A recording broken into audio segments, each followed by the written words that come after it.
My name is Julia Hartman, 32 years old, currently serving as the communications director at a small tech company in Portland, Oregon. I had just wrapped up a long, dragging video meeting when my phone buzzed. A text from my mother. "We changed the locks. You don't have a home anymore." I read it 3 times. My eyes stayed glued to the screen as if my brain couldn't process the words. I laughed, a dry, hollow sound that chilled my spine. I texted back. "Oh, real brave, real funny. Let's see who gets the last laugh." I wasn't sure if I was trying to scare them or calm myself down. But the truth was glaringly obvious. They kicked me out of the very home my grandmother had left me in her will, the house I'd poured every dollar of savings into restoring, nurturing brick by brick, and now I was being thrown out by a cold message. I slumped in my chair, my palms growing cold. It wasn't like I hadn't seen resistance coming. My mother, Carol, had always been controlling. She once stayed furious for 2 weeks just because I replaced the living room rug without her approval. But I never imagined they'd go this far. The house at 17 Mayfield Drive on the north side of Portland meant everything to me. It wasn't just where I grew up, it was where I cooked dinner with my grandmother, where I hid in the storage closet every time my parents' arguments turned into shouts and flying objects. And she, my grandmother Helen, was the only one in the family who truly understood me. When she passed away last year at the age of 94, it felt like the world collapsed around me. But then, during the will reading, her lawyer handed me a copy, stating clearly, "I leave the house on Mayfield to my granddaughter Julia. It belongs to her. Because only Julia truly understands it." My mother went rigid. My father, Dennis, turned red and hissed through his teeth. "This can't be right. Your mother was already senile." But the will was legal, notarized, witnessed, and I was the sole owner. Back then, I naively thought, they're just in shock. They'll come around. I even said, "I'm not kicking anyone out. I just want to preserve things the way Grandma wanted." They said nothing, but the look my mother gave me, it sliced through my chest. A few months later, I moved into Mayfield and began restoring the decaying wiring and plumbing. I preserved every original window frame, every weathered brick. What I didn't expect was that preserving would make them see me as a traitor. And now I was thrown out by a single message, no warning, no phone call. I tried my key in the new lock, hoping for a miracle, but of course, nothing turned. I knocked. No one answered. The curtains in the living room were drawn, and my father's gray pickup was parked in the driveway, like a clear message. "Get lost." I grabbed my phone and called my mother. No answer. Called my father.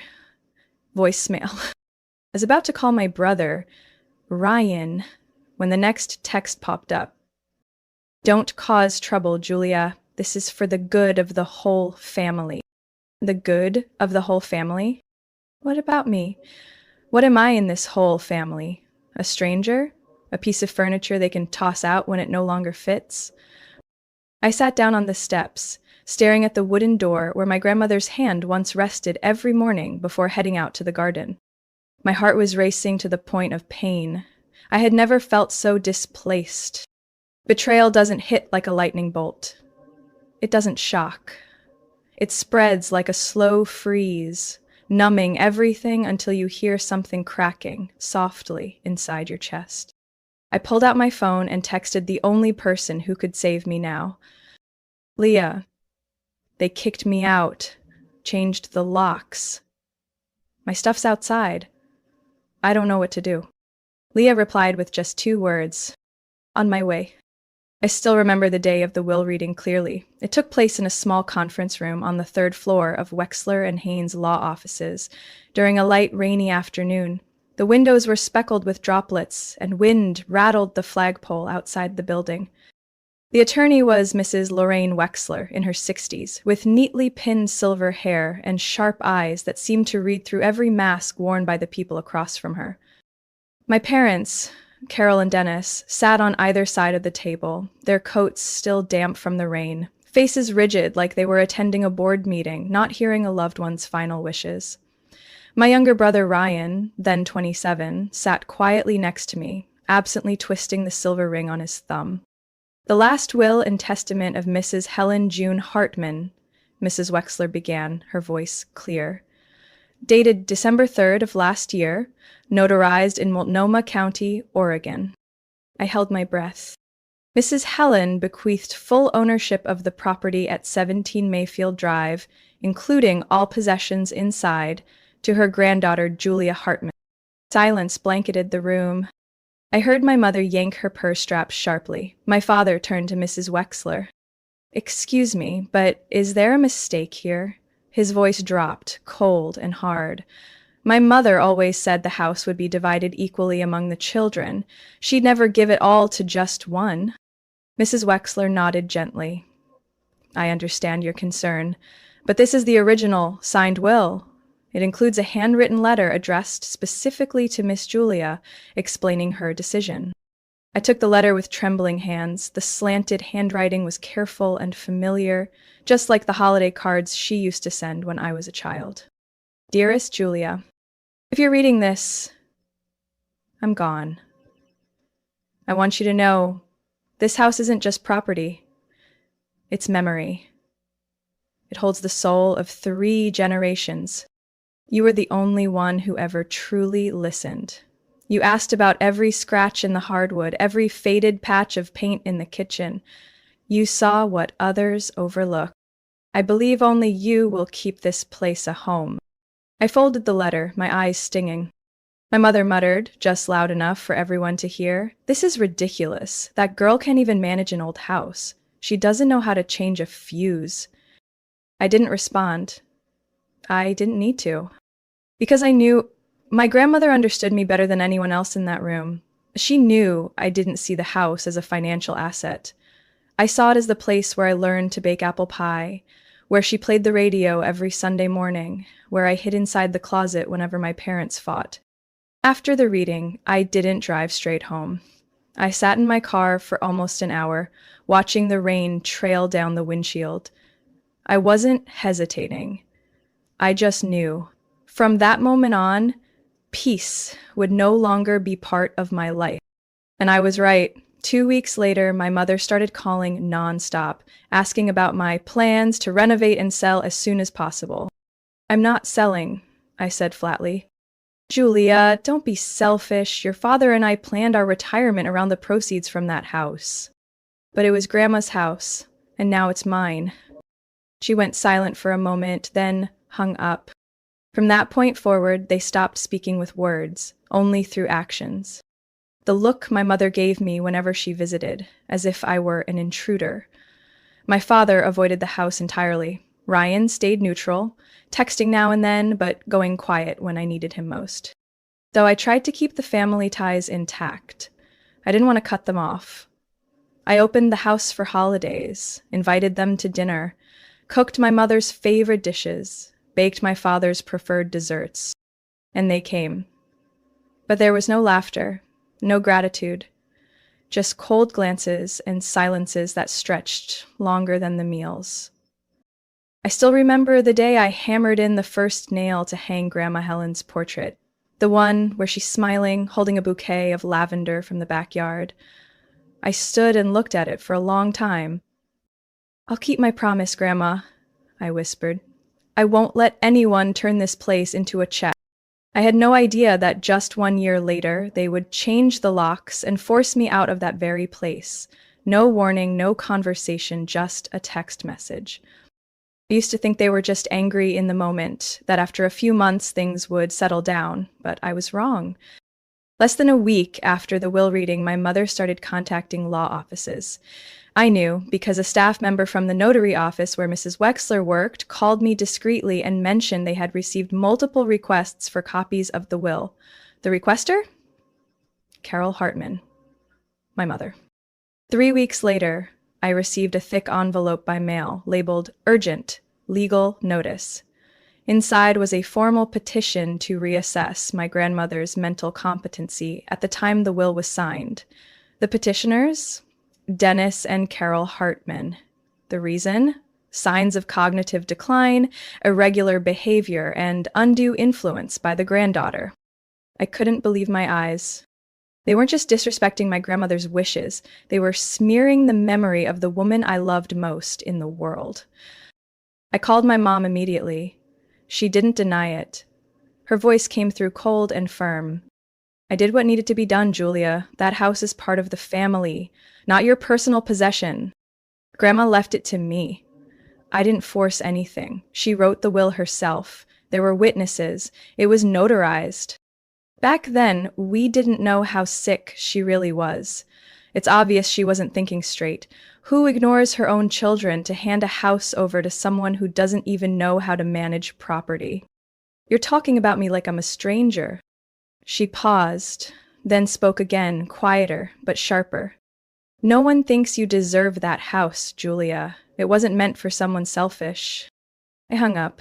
Later, I discovered they'd been planning to sell the house long before Grandma passed.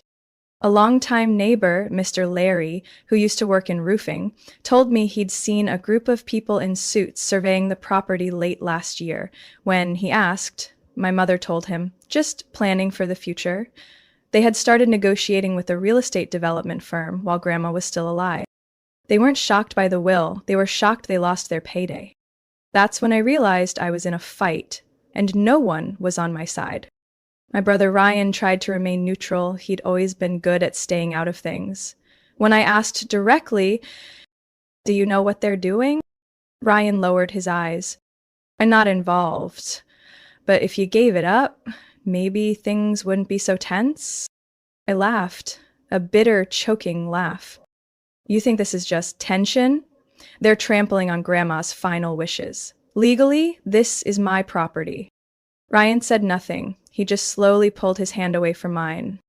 A few days later, I visited the house with a structural engineer.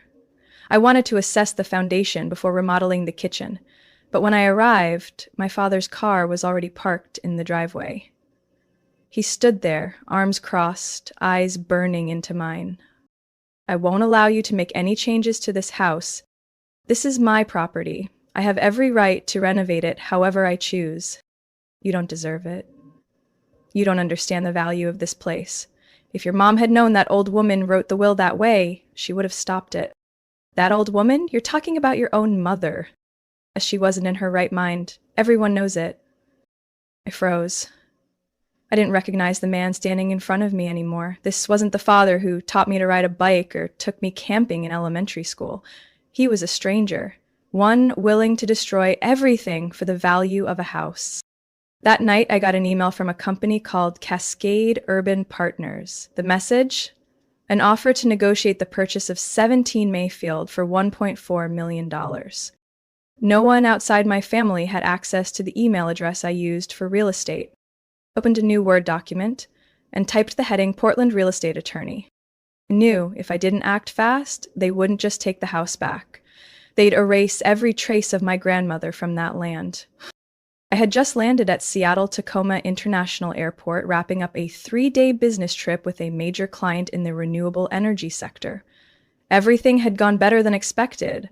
I closed a 3-year deal worth over $700,000, and my direct supervisor texted me, "Fantastic work, Julia. This is a huge step forward."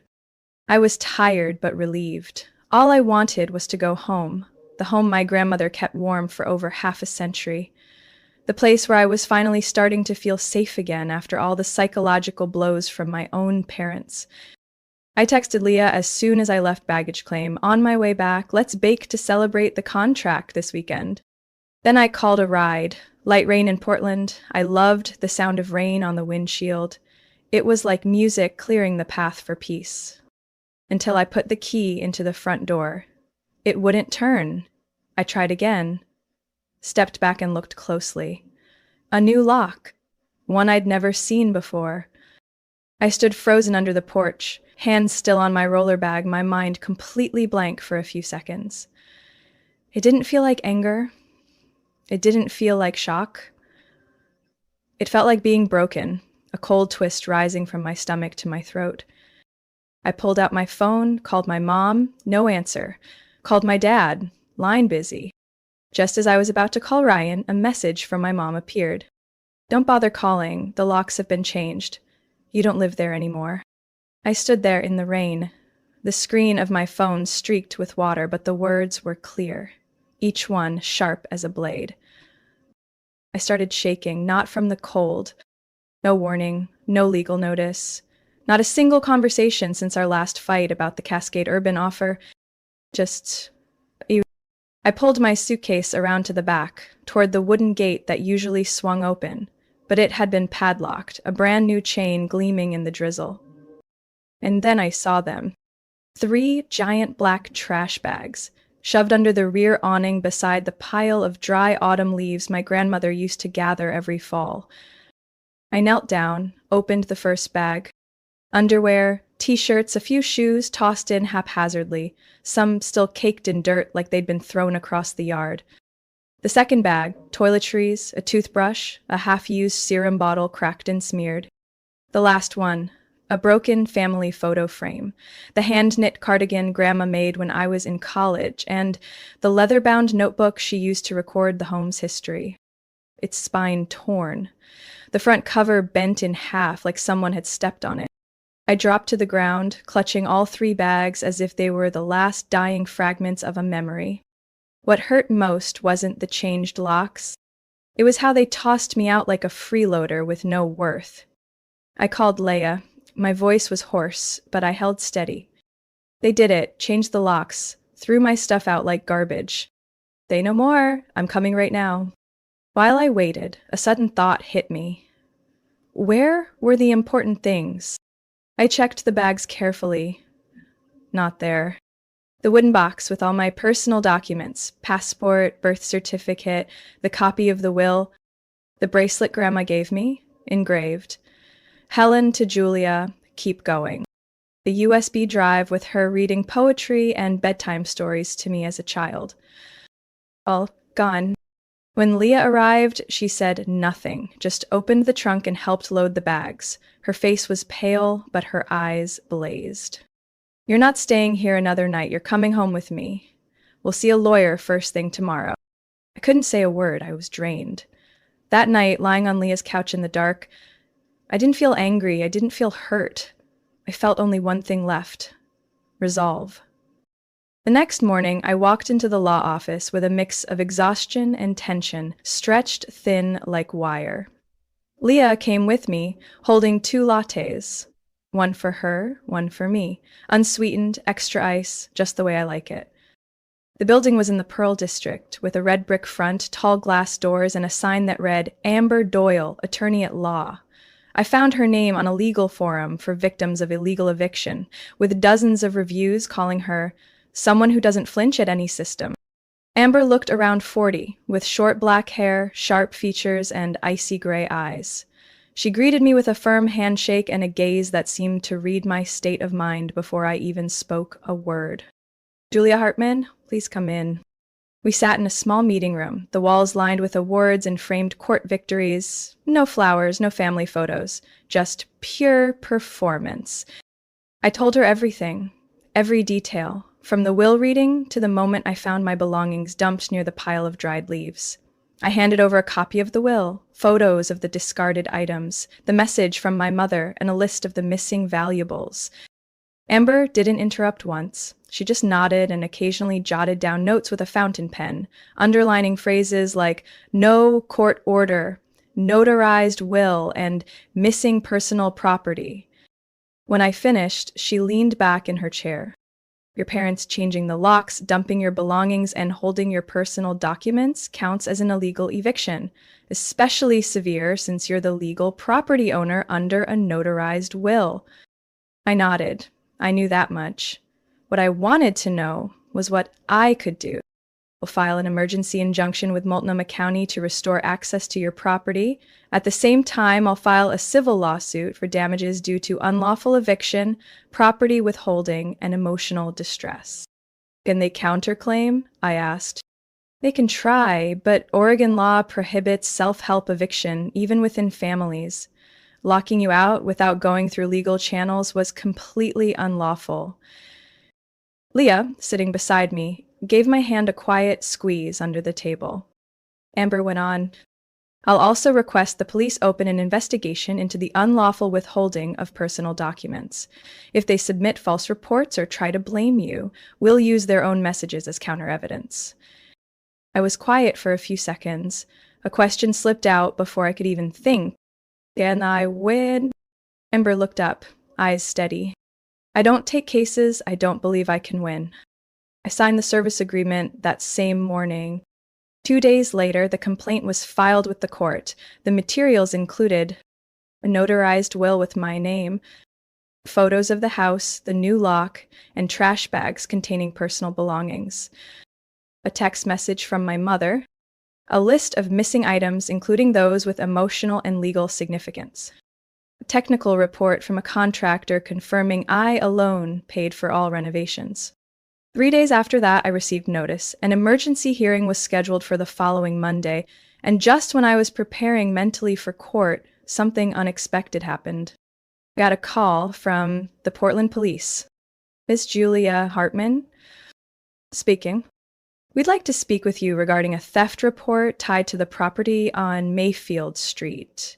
The complaint was filed by Mr. and Mrs. Dennis and Carol Hartman." I was stunned. They're accusing me of theft? And we're just verifying the report. According to them, the stolen items include antique jewelry, legal documents, and a wooden box. I couldn't even laugh. They're the ones holding those items. They kicked me out and kept everything. I called Amber right away. She listened in silence for a few seconds, then said, "They're trying to build a character counterattack, trying to blur your legitimacy by turning you into a suspect. What should I do?" "Nothing. I'll take care of it. From now on, all contact with them goes through me." That afternoon, Amber filed a motion with the court to expand the complaint, adding a charge of false reporting to law enforcement intended to intimidate the plaintiff. That evening, sitting on Leah's sofa with a hot cup of tea in hand, for the first time in weeks, I wasn't shaking anymore. 3 days before the emergency hearing, I received a strange email from an unfamiliar address, Margaret Holden 19948, with the subject line, "About Helen, important." I nearly ignored it, thinking it was spam, but the first line stopped me cold. "Julia, you don't know me, but I'm Helen's maternal half-sister, your great-aunt. I have something Helen left behind, with strict instructions to only deliver it if the family turned against each other after her passing. Call me. Here's my number." I read it over and over again. My heart pounded like shoes echoing on an empty wooden floor. I remembered Grandma mentioning the Holden name a few times when I was a kid. She once said, "Margaret's not the warmest, but she keeps her word." I called immediately. The voice on the other end was that of an older woman, firm but not harsh. "Julia?" "Yes, it's me, Helen's granddaughter." "I know. She always said you were the only one who still carried decency in that mess of a family." I choked up. She didn't ask what was happening. She simply said, "I think it's time you take back what's yours." I drove nearly 3 hours from Portland to a tiny town called Ashwood, Oregon, a place with just one gas station, a repair shop, and a small church tucked between valleys.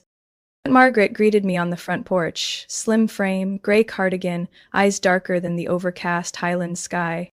"Come in, don't be polite." Helen hated small talk.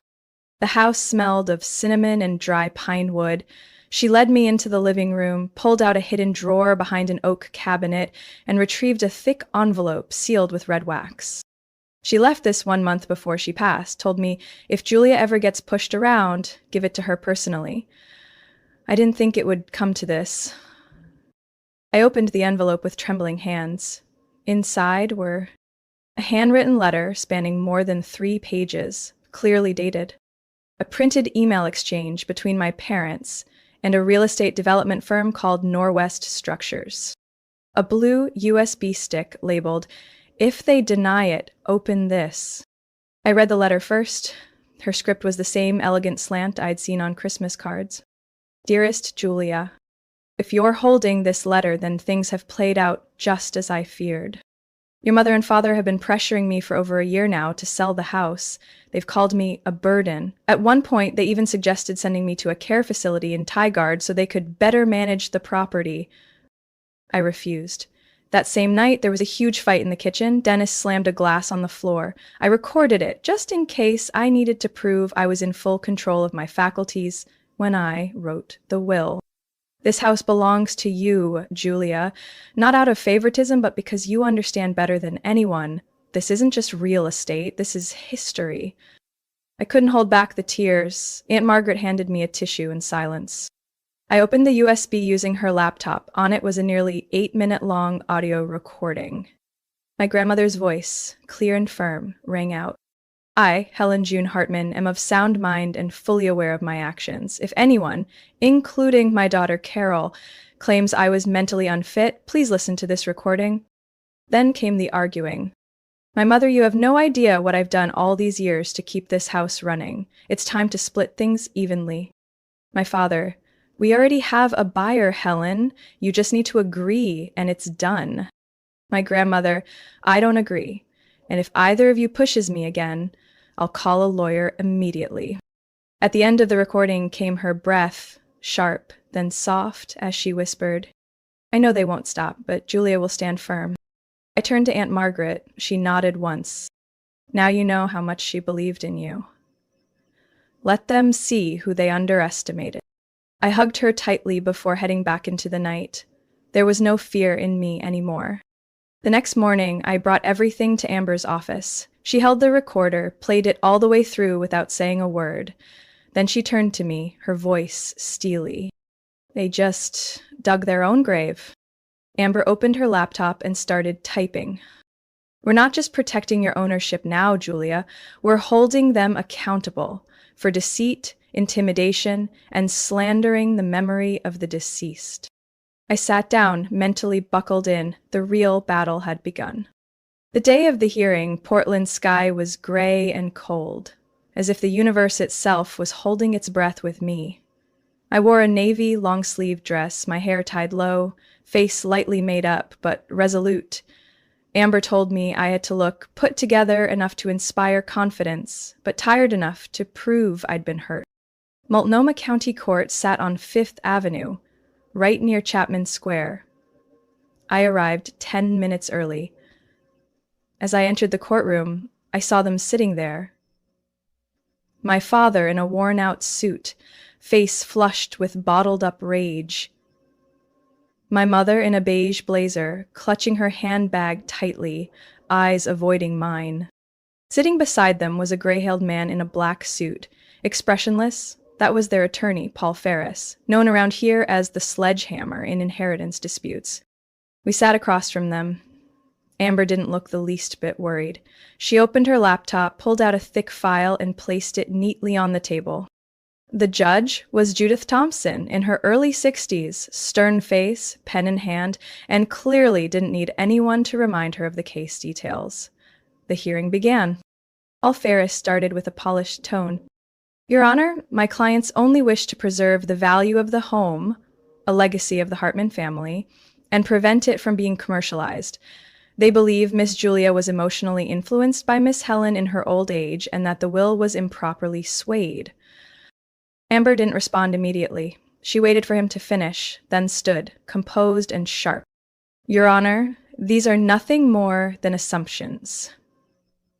Here's the evidence. A legally notarized will, a handwritten letter from Ms. Helen, a voice recording clearly showing her awareness and mental clarity when bequeathing her estate. Additionally, we have emails proving the defendants had begun negotiations to sell the house to a developer even before Ms. Helen passed away. Amber opened her laptop and plugged in the USB. My grandmother's voice rang through the courtroom. I, Helen June Hartman, am of sound mind. Then came the arguing voices of my parents. My mother whispered, "Oh God," and bowed her head. My father turned his face away. Neither of them spoke a word for the rest of the morning. When Amber wrapped up her statement, she presented 3 demands. The court must order the immediate return of the house and all associated assets to me. My parents must issue a formal written apology. They must compensate me for legal fees, living expenses during my unlawful eviction, and agree to stay at least 200 feet away from the property unless written permission is granted. Judge Thompson flipped through the documents again, then looked straight at my parents. Mr. and Mrs. Hartman, changing the locks, unlawfully occupying the property, and defaming your daughter are serious legal violations. Even as parents, you are still bound by the law. She put down her pen. I approve all of the plaintiff's requests. It felt like the air had been sucked out of the room. My father shot up. This is injustice. She's tearing this family apart, destroying tradition, and— Mr. Hartman, the judge cut in, her voice not loud but firm, if you continue, I will have the bailiff escort you out. He sat down, his face darkening like a storm cloud just shy of breaking. My mother never looked up. The hearing ended. I didn't smile, I didn't sigh in relief, I just sat still, feeling the victory somewhere deep inside, not as triumph, but as release. Amber turned to me.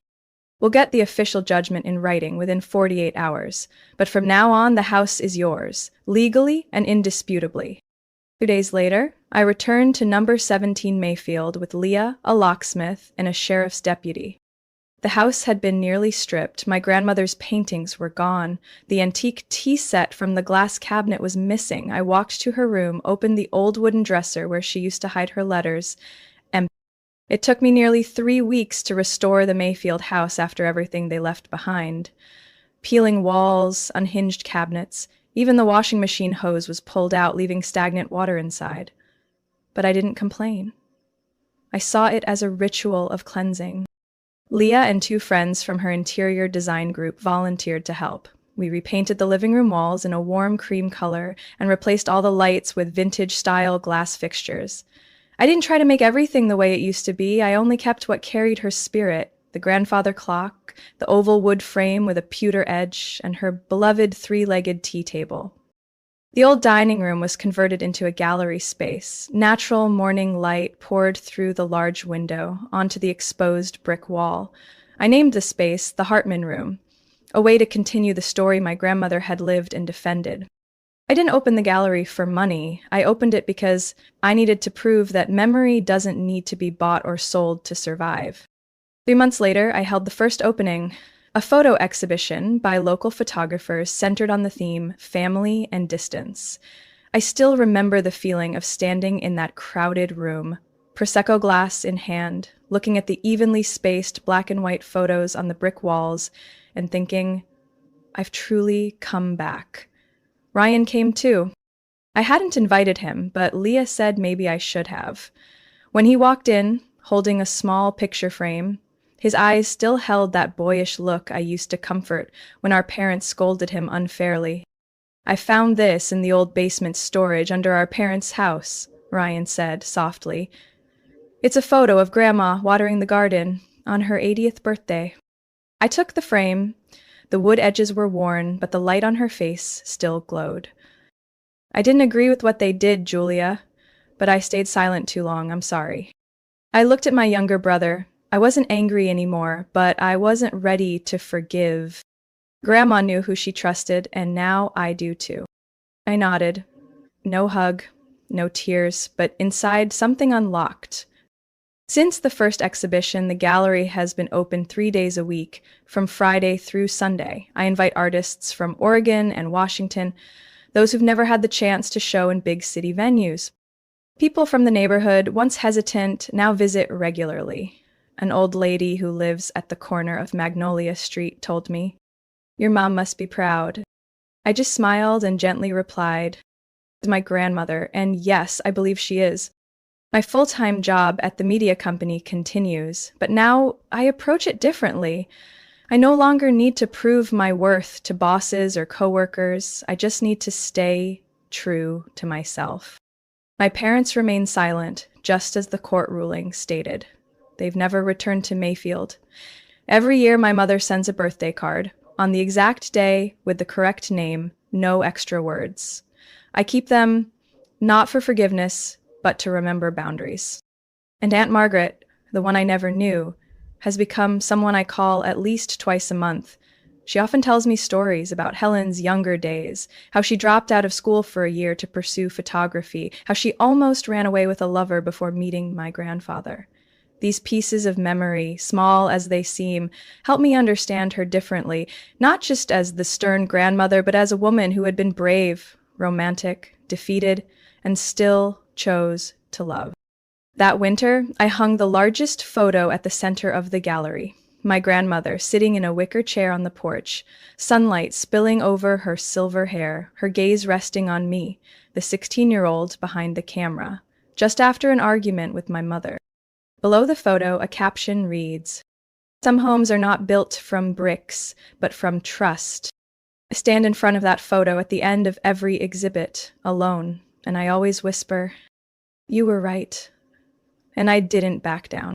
I don't need anyone's approval anymore. I just need the peace within.